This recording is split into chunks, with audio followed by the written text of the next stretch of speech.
تیرہ منٹ روزہ کھلنے کو ہے. 13 منٹ. میں نے آپ سے 9 یا 10 منٹ تک بات کروں گا اور انشاءاللہ آخری 3 منٹ اللہ سے دعا کریں گے. آپ سب کو اس چیز کا علم ہونا چاہیے کہ اللہ روزے سے پہلے کھولنے سے پہلے ہماری دعا کی قبولیت سب سے زیادہ ہوتی ہے. اس کی ہم دعا کریں گے. اچھا آپ سنیں, پہلے تو نجم آپ کی جو آپ نے نعت پڑھی, آپ کا ہم سب شکریہ ادا کرتے ہیں. دوسری چیز, میں نے بات کرنے سے پہلے مجھے ذرا بتاتے جائیں کہ کدھر کدھر سے ہمارے لوگ ہیں.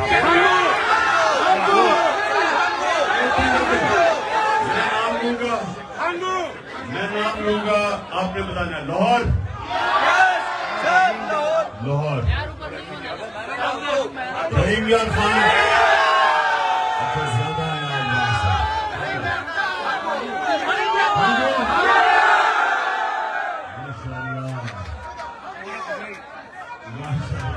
اور ایک سے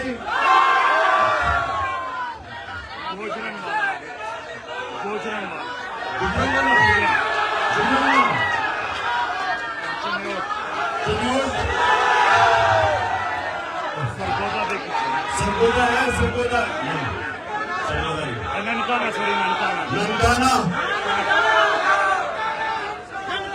ننکانہ سے تو بڑے کمزور لوگ پہنچے ہیں. ہاں لا اسٹوڈنٹس ہمارے آج ویلکم کرتا ہوں, سارے لا اسٹوڈنٹس. اچھا جی آپ سنا 9 منٹ. لندن سے بھی آئے آئے لندن, کشمیر, لاس اینجلس اور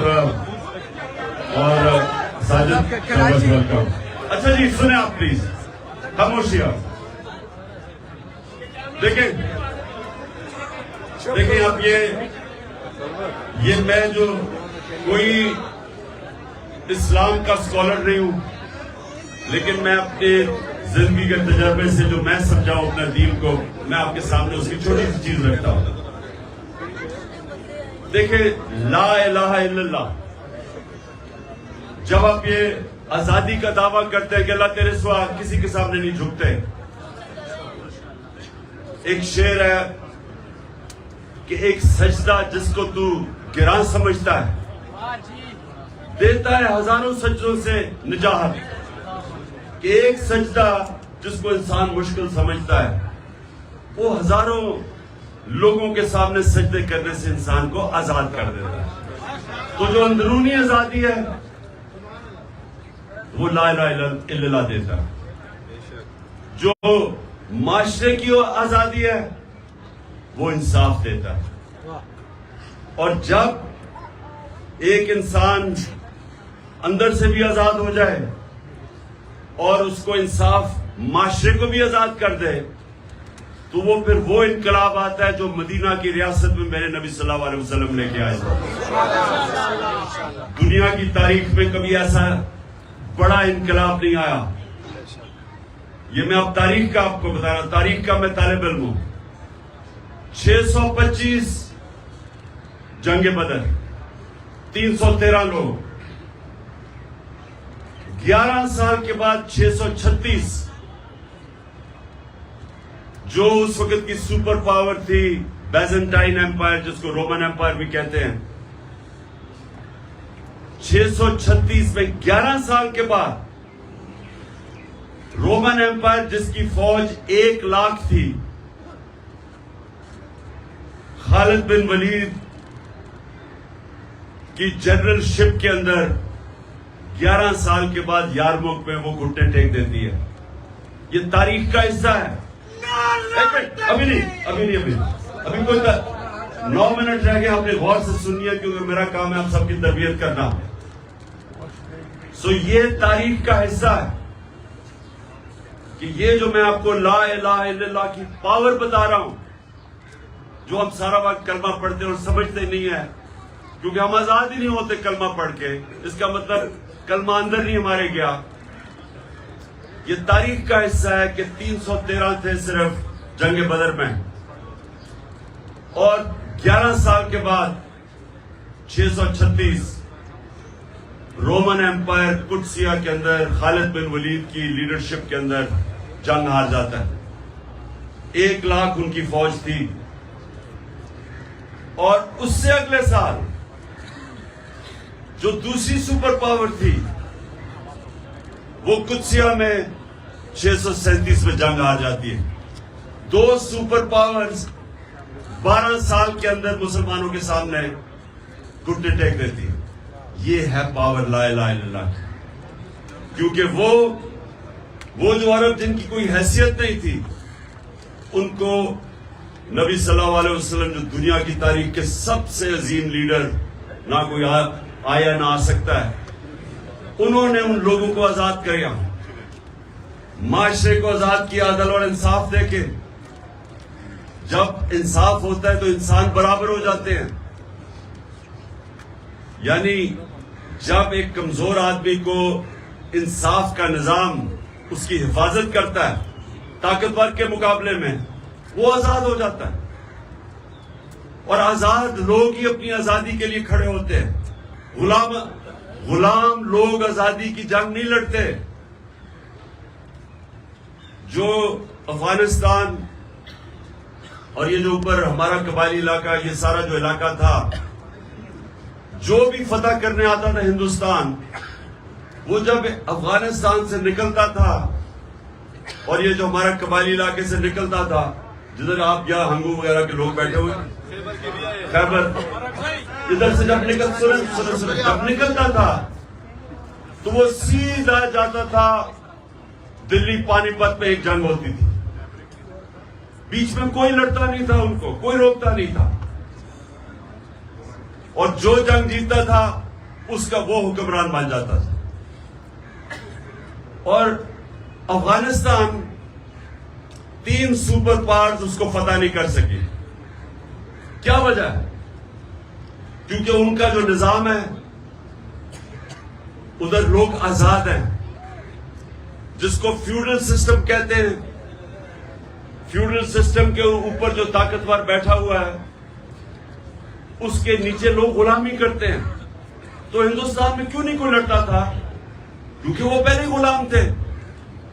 کیوں قبائلی علاقے میں 80 سال انگریز کے خلاف کیوں لڑتے رہے وہ؟ کیونکہ وہ آزاد لوگ تھے. آزاد لوگ اپنی آزادی کے لیے لڑتے ہیں.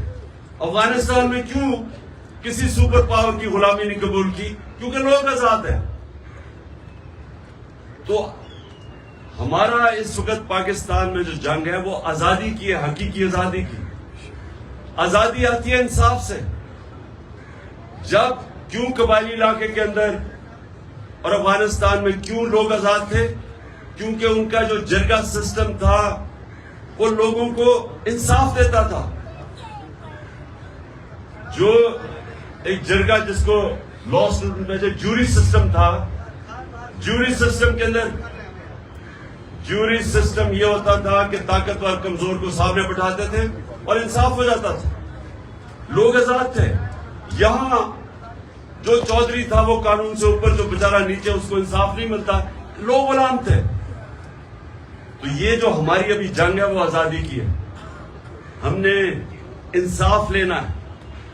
یہ جو حقیقی آزادی ہے یہ آزادی کی جنگ ہے، اور اس کے لیے ساری قوم کو تیار ہونا چاہیے. کیونکہ آپ کے سامنے چوروں کے ٹولوں کو اوپر بٹھا دیا ہے سہولت کاروں نے، اور وہ ہم سب کو سمجھتے ہیں کہ اب ہم ان کی غلامی کریں گے. اور جو بھی، اور پھر یہ میرے گھر پہ حملہ، پولیس، FIR، ابھی علی بین کو انہوں نے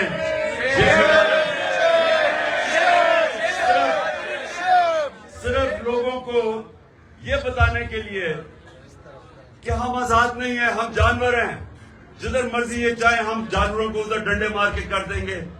اس لیے ہم سب نے اس جنگ میں شرکت کرنی ہے. اور آخر میں دیکھو، آپ سب لیڈر ہیں.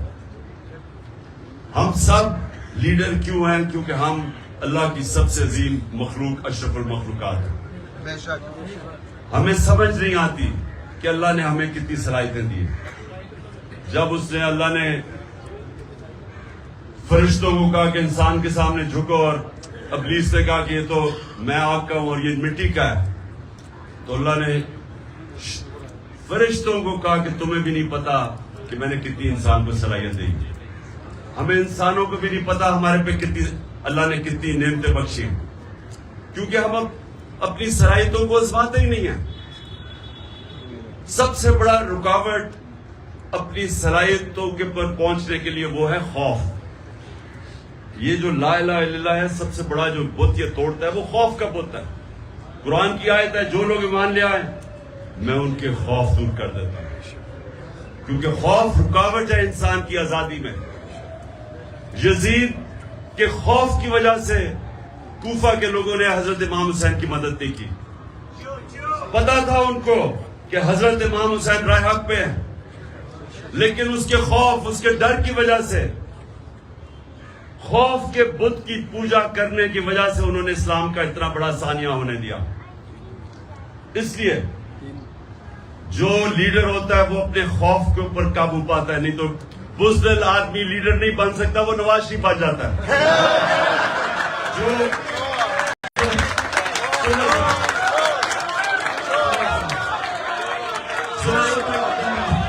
سنیں, 2 منٹ رہ گئے, 2 منٹ رہ گئے, یہ سنیں آپ میری بات. جو لا الہ الا اللہ نا, سب سے امپورٹنٹ چیز وہ انسان کو غیرت دیتا ہے. اور غیرت انسانوں کے اندر فرق ہے, ایک بے غیرت ہوتا ہے, ایک غیرت مند ہوتا ہے. جو غیرت مند لیڈر ہوتا ہے غیرت مند ہے, مسلمان ہی ہوتا ہے غیرت مند. کیونکہ جب آپ دعویٰ کر دیتے کہ اللہ میں کسی کے سامنے نہیں جھکتا, یا خوف کا بت ہو یا پیسہ ہو, تو آپ غیرت مند انسان کی معاشرے میں عزت بڑھ جاتی ہے. کبھی بھی اربوں پتی بھی ہو, بے غیرتوں کو اس کی عزت نہیں کرتا. اس لیے سنیں, یہ یاد رکھنا کہ لا الہ الا اللہ اور غیرت ایک ہی چیز ہے. اور جو آپ میں سے لیڈر بنیں گے, یہ یاد رکھنا کہ خوف کے بت کو توڑنا, اور دوسری جو سب سے امپورٹنٹ چیز ہے کہ میرے نبی صلی اللہ علیہ وسلم کی نبوت سے پہلے 2 صفتیں تھی, صادق اور امین. لیڈر سچا ہوتا ہے اور انصاف کرنے والا امانتدار ہوتا ہے. یہ جو چیزیں ہیں یہ ہمیں فرق کرتی ہیں. آپ ایک دعا کرنی ہے آپ سب نے ہاتھ کھڑے کر کے, کہ اللہ ہمارے ملک کو, سب سے میری جو دعا ہے نا کہ ہمارے ملک کو حقیقی طور پہ آزادی دے. ہمارے ملک کو, ہمارے جو عوام ہے, کوئی بھی پاکستان میں ہمارا جو پاکستانی ہے, جو مرضی اس, چاہے وہ مسیح برادری کا ہے, چاہے وہ سکھ ہے, چاہے وہ ہندو ہے, جو بھی ہے, کوئی بھی ہماری پاکستان کی زمین پہ بھوکا نہ سوئے. اور ہمارا وہ ملک بنے جو کہ ایک بڑا عظیم ذہن تھا, علامہ اقبال, اور عظیم لیڈر تھا جس قائد اعظم جنہوں نے جدوجہد کی. وہ ملک بنے جو دنیا میں جدھر پاکستان ہرا پاسپورٹ لے کے جائے, دنیا اس کی عزت کرے. اور آخر میں ہمارا وہ ملک بنے جو باہر سے لوگ پاکستان میں نوکریاں ڈھونڈنے آئے.